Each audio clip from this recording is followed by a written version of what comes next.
The Girl from Otto, Book 1, Chapter 3, Beatrice. Beatrice's eyes flitted back and forth, taking in the luxurious details of the convent's entry hall. The pink marble floor gleamed underfoot. On a side table, beeswax candles burned in fat silver candlesticks. She spied the stone likenesses of a man and woman carved above a doorway. They both had round faces and docile expressions, their lips curling up in faint smiles. Amadina Sakazar descended the polished marble steps, following Beatrice's gaze with her heavy-lidded dark eyes. "That is my brother you admire, Abbess," she said in thickly accented Pyrenees. "Our benevolent patron, Lord Carlos Sakazar, and his wife, Lady Flora." She ordered a servant to take Beatrice's cloak and satchel to her room, then waved her through one of the doors leading off the hallway. Inside, torches burned in iron sconces along both walls, and a large fire blazed in the fireplace. 12 identical oak cabinets lined the walls, each one filled with books. The center of the room was dominated by 4 long oak tables surrounded by high-backed chairs. A leather-bound record book lay open on the polished surface of one of the tables. "That record book lists what my brother purchased from your abbey," Amadina said. "Once you have found the books in my cabinets, I will mark them off." Beatrice looked at the silver candlesticks on the tables, the portraits of saints that hung in gold frames above each cabinet. There was more wealth visible in this room, she realized, than existed in the entire Abbey of Belerac. When she turned back to the door, Amadina was gone. Crossing to the first large cabinet, she pulled out a book. On the spine was the seal of Belerac, an ornate bee superimposed over a cross. She felt a leap of excitement and gently laid it on the table. By the time supper was ready, she had found nearly 100 books. A servant led her to a private dining room where Amadina and her brother Carlo waited. At the sight of Beatrice, Carlo strode across the room and bowed to her. His 2 forefingers joined as if in prayer. She bowed her head in return. Beatrice had never seen such fine clothes on a man. He wore black wool breeches with blue silk stockings, a velvet vest over a linen blouse, and sleeves that were set with an alternating diagonal pattern of blue and black silk. The pointed toes of his black leather boots gleamed with oil. Several of his fingers were adorned with gold rings. "Please, join us." He nodded in the direction of the dining table. Beatrice was slightly unnerved by the seating arrangements, which had Amadina and Carlo seated at either end of the long table, with her directly in the middle. The siblings' patter commenced at breakneck speed, helped along by copious servings of wine. Their conversation ranged from gossip about people back home in Zaragoza to complaints about the weather in Ney and the dismal lack of choices in the weekly food market. 2 servants kept their cups full and deposited platter after platter of food on the table. The bread was white and fine. There was a type of dry, thinly sliced ham Beatrice had never seen before, as well as hard cheeses unlike any she had ever tasted. There was salted fish marinated in oil, and olives, and plates of tiny fried peppers sprinkled with great flecks of sea salt. She realized the Sakazars, who had gone silent, were staring at her. "This is a welcome change from our diet at Belerac," she said, feeling foolish.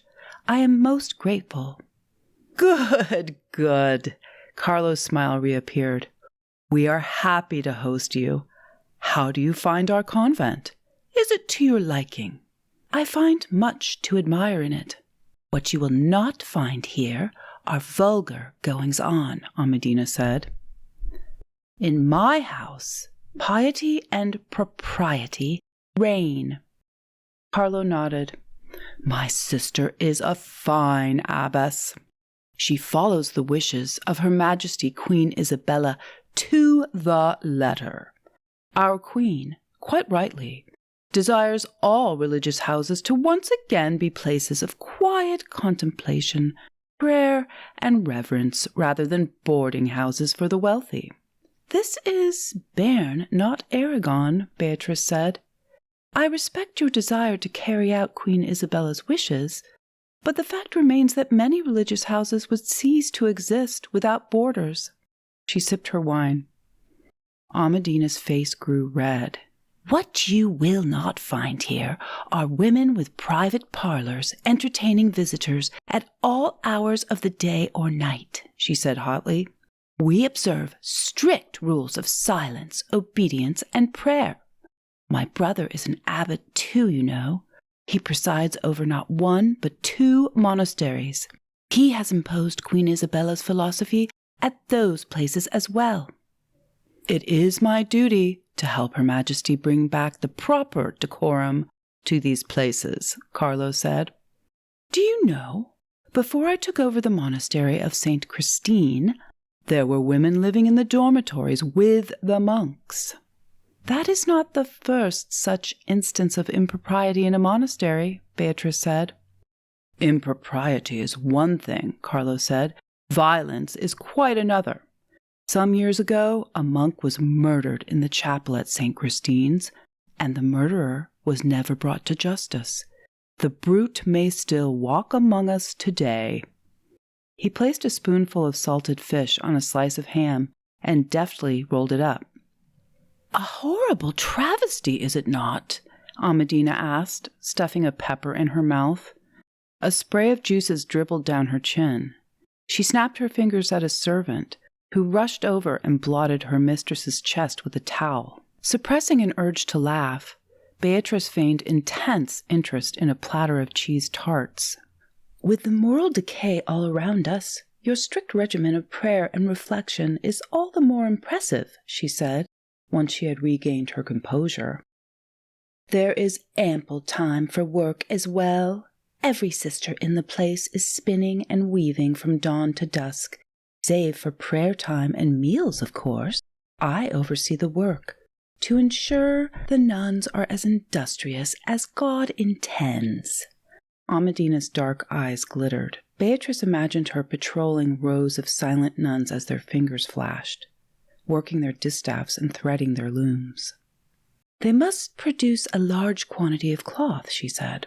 I would better call it a torrent of cloth, Carlo said.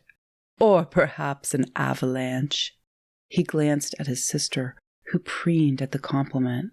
Dessert was served, a cream tart layered with caramelized almonds and apricots set upon a crust of ground pistachios. I remember the first time I ate this. Carlo shoveled in a great mouthful. I was with our grandfather, meeting the Moor who transported our wool to the coast. Grandfather told me it was time I made myself useful. I was no more than 18. We went into the office of Ebrahim Mossaquin, and a servant brought us slices of this very tart.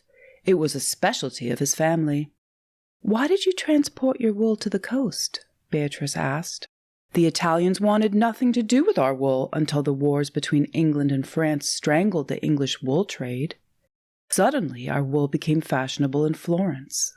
My father made a fortune sailing his fleeces across the sea. He struck up a great friendship with a Florentine wool merchant, so great, in fact, that I was named for the man. Do you still travel to Florence? Oh, no. The plague, you see. Not to mention delays at the harbor, fires on board, storms, shipwreck, pirates, wars, spoilage of the wool. He waved a hand in the air. Too many headaches. Now I bring my wool from Aragon across the Pyrenees and finish it here. He drained the last of his wine and gestured to a servant to refill his cup. My fabrics are in high demand in Paris, and that market never stops growing. Your success is impressive, sir. Do you forget my brother is an abbot twice over and titled? Amadina cut in. My apologies, Lord Sakazar. Beatrice imagined the pile of gold he had exchanged for his titles. Think nothing of it. Yes, my business grows by the year, but there are limits, there are frustrations, which I never foresaw when I established myself here. Such as? She asked. There is little riverfront property in Ney, but a waterway is necessary for both washing and dyeing. If I could eliminate the wool washing stations on the banks, I would build more dye houses along the river, and our production of finished fabrics would soar. He signaled to the servant for another slice of tart. So, if you had another source of washed wool, Beatrice began. He nodded, beaming. Ah, your mind works like that of a merchant. We are not so different, you and I. Beatrice stared at him, a plan forming in her mind. On the road back from Ney in the rattling ox cart, her eyes fixed on the long train of mules roped nose to tail before her, she sifted through possibilities. There was a derelict building, perhaps an ancient chapel, that stood on the banks of the stream in the valley of Belarac. Perfect, she now saw, for a wool-washing station. The fact that she knew nothing about washing wool did not perturb her. She would tap the experience of the monks at the monastery of San Juan de la Peña, who bragged of their wool-washing station every time they passed through Belarac to points north. There would be expenses, of course, but come springtime, God willing, she would receive another installment of gold from Aragon in payment for raising the unwanted daughter of the Otto family. The unfortunate truth was this. Miramonde de Otto, a girl not yet 2, held the fortunes of Belarac in her tiny hand.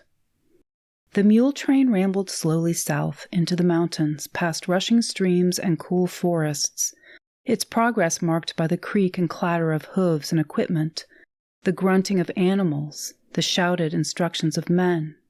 Beatrice gazed ahead, stiff-backed on the ox cart's hard bench, oblivious to everything but the words that throbbed in her mind. Please, God, keep Miramonde alive.